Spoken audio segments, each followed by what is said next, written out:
जिज्ञासा के माध्यम से खुशी। That's TRS Clips Hindi, happiness through curiosity. दोस्तों, एक थोड़ी हाई फ्रीक्वेंसी कॉन्वर्सेशन करना चाहूँगा। अब पूरी कॉन्वर्सेशन हाई फ्रीक्वेंसी ही है, पर एक थोड़ा ज़्यादा एडवांस सवाल है। And please correct me if I am wrong ma'am.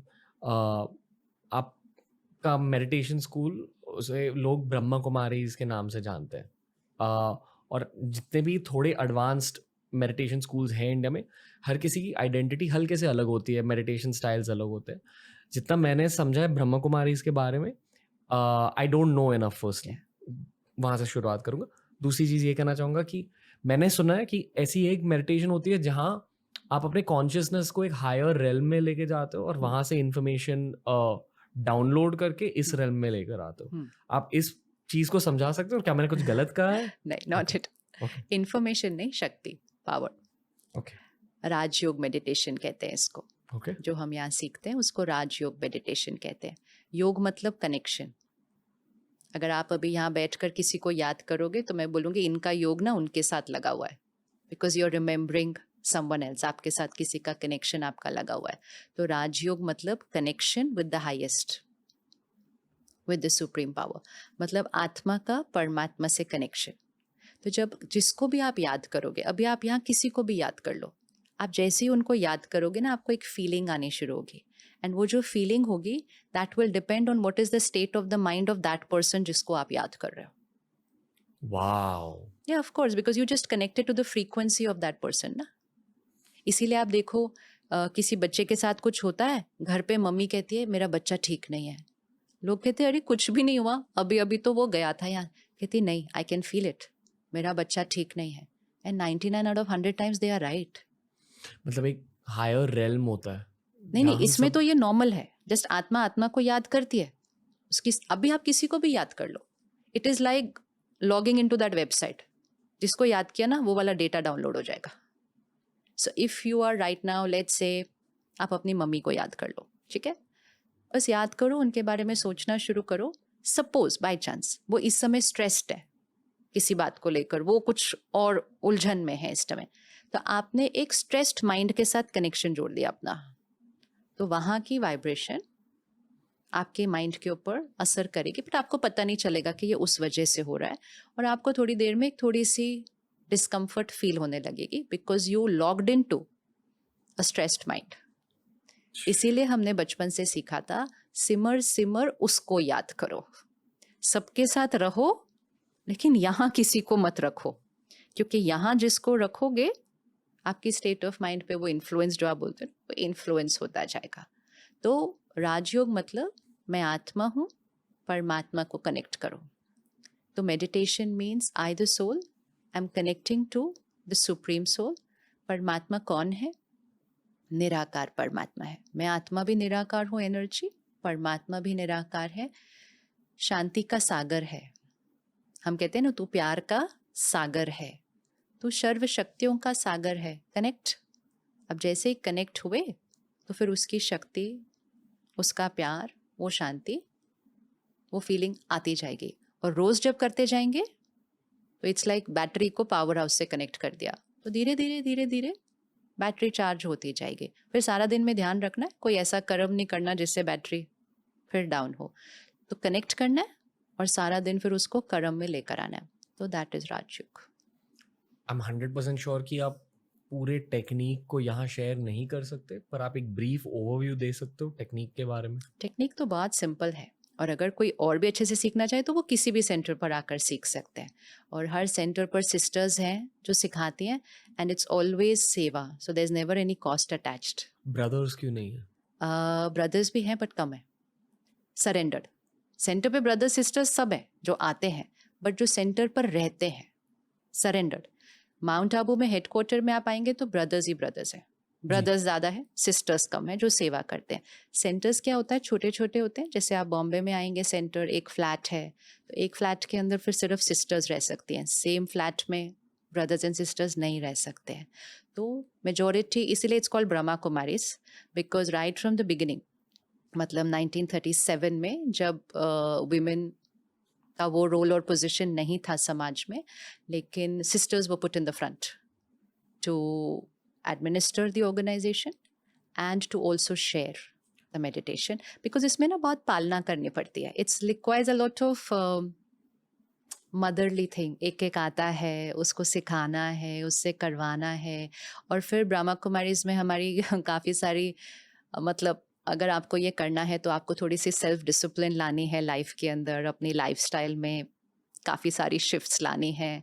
तो it's not easy for everybody initially, so they get lot of sustenance from sisters, like a mother teaching a child to create something new. तो sisters majority centre पर है, surrendered. बाकी जो centre पर आ रहे हैं हर रोज, that's equal, that is equal. वो तो बिल्कुल ही 50-50 है. और माउंट आबू हेडक्वार्टर्स में आओ तो भाई ज़्यादा संभाल रहे हैं, क्योंकि there is a lot of physical work also to do over there. But sisters administrated organisation it is. तो अभी भी जो एडमिनिस्ट्रेशन है, इट्स सिस्टर्स. मैं ये सवाल रूडली बिल्कुल नहीं पूछ रहा, ना, आराम से पूछिए, कोई सवाल रूड नहीं होता कभी भी. पर मैं ये कैवियाट दे रहा हूँ सवाल के लिए. हाँ, पर फिर ठीक है. क्योंकि किसी ने मुझे ये सवाल पूछा था और मुझे खुद इसका जवाब नहीं पता था, और मुझे पता भी नहीं अगर सवाल सच है या नहीं. मैं बस वो सवाल रिले कर रहा हूँ.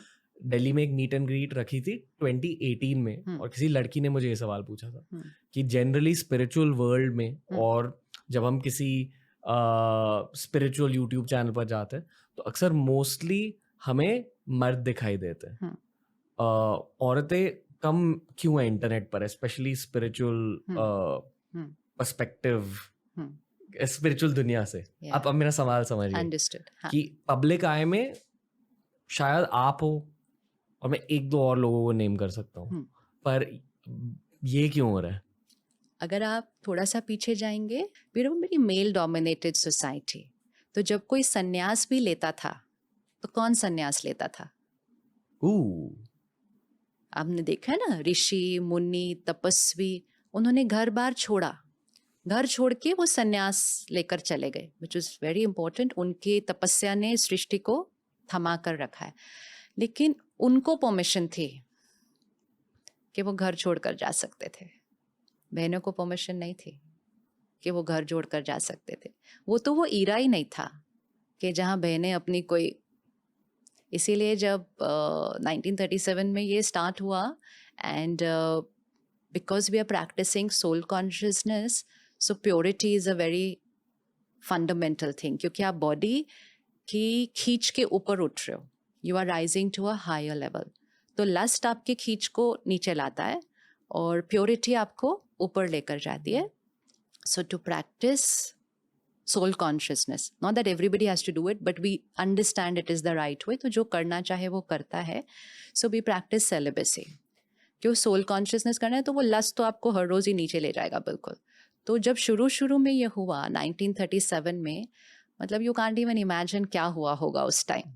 जब एक बहन घर जाती है और कहती है कि I am not going to indulge in this. एक वाइफ घर जाती है और कहती है I am not going to indulge in this. You can't even imagine what happened. और जो उन्होंने सहन किया है उस समय, right from physical violence, legal cases, उनकी झाड़ फूंक करना ये सोच के कि उनके ऊपर कोई जादू टोना हो गया है इसलिए वो ऐसा कर रहे हैं. Everybody had a big story what they went through on, because we are talking about 1937, जहाँ तो उनको अपनी डिज़ायर भी बोलने का हक नहीं था. जो फादर ने बोल दिया, जो भाई ने बोल दिया, जो पति ने बोल दिया, वही आपकी जीवन है. तो it was quite a revolution. और उस समय फिर there was a lot of opposition also, क्योंकि सबने कहा अरे ये लोग तो घर बार तोड़ रहे हैं, ये लोग तो फैमिली यूनिट को तोड़ रहे हैं. बट वो कुछ नहीं कर रहे थे. वो वही कर रहे थे जो भाइयों ने तो बहुत हज़ारों सालों से किया था. जब उनको मेडिटेशन करनी थी और तपस्या करनी थी, वो तो अपना घर ही छोड़कर चले गए थे. और उसको तो सबने रेवर किया कि हाँ सन्यासी है, महात्मा है. उस पर किसी ने क्वेश्चन नहीं किया. उसको तो पूजनीय समझा, उसको तो कितनी रिस्पेक्ट मिली. लेकिन जब बहनों ने किया तो काफ़ी ऑपोजिशन मिली. तो that's the reason. But if you come to Brahma Kumaris, it's sisters and sisters and sisters who are running all the centers. तो आज 140 countries हैं, 8-9 हज़ार सेंटर्स हैं. आज बॉम्बे में 150 सेंटर्स होंगे. हर सेंटर पर 3-4 बहनें हैं. They are all, you can call them sanyasi, they are surrender, but sisters ही सिस्टर्स हैं. क्या एक मर्द की स्पिरिचुअल जर्नी और औरत की स्पिरिचुअल जर्नी अलग होती है? Not at all, because it's the journey of the soul. वो तो आत्मा की जर्नी है। मेल और फीमेल का मीनिंग ही नहीं है ना कुछ भी spiritually. Male it's like you are wearing a shirt, I am wearing a sari, बस उतना ही फर्क है। आपका कॉस्ट्यूम मेरे कॉस्ट्यूम से अलग है। Okay. तो male body is your costume, female body is my costume. लेकिन जब एक बच्चा पैदा होता है तो उसकी एक कंडीशनिंग की जाती है। तो वो कंडीशनिंग कुछ संस्कार क्रिएट करती है। तो आपको कहा जाएगा आप लड़का हो, आपको ऐसे होना चाहिए, लड़के को रोना नहीं चाहिए, लड़के को हमेशा सबका ध्यान रखना चाहिए। सो वो आपको सिखाया जाता है। सो सिखाना इज अ संस्कार। एक लड़की को सिखाया जाएगा आपको घर संभालना है, आपको चुप रहना है, आपको सहन करना है, आपको ना ऊपर से जवाब नहीं देना। So depending on the role, उस समय मेल का रोल वैसा था कि male is the provider and female is the care giver, जो घर का ध्यान रख रही है। तो रोल के हिसाब से संस्कार के प्रोवाइडर को थोड़ा सा ऐसे होना चाहिए, उसने दुनिया में बाहर जाने का। अब तो वो भी नहीं है, अब तो रोल्स भी एक बराबर हो गए हैं। तो आत्मा के पास today you are in a male body, previously you would have been in a female body. हर एक कोई ना हर बार मेल या फीमेल। तो हमारे पास सारे संस्कार हैं, हमारे पास सारे संस्कार हैं। इट ऑल डिपेंड्स हम कौन सा संस्कार कर्म में लाते हैं। लेकिन जब हम एक मेल या फीमेल बॉडी में आते हैं ना, तो समाज हमारे वो वाले संस्कार पर हिट करता है कि you are a girl, you are a boy, you are a girl. तो वो संस्कार इमर्ज होता है, बट बाकी it is nothing to do with the costume. दोस्तों, टीआरएस क्लिप्स हिंदी को अगर सपोर्ट करना है तो ऐसे वीडियोस दोस्तों के साथ शेयर कीजिए, सब्सक्राइब कीजिए चैनल को। टीआरएस हिंदी बहुत जल्द।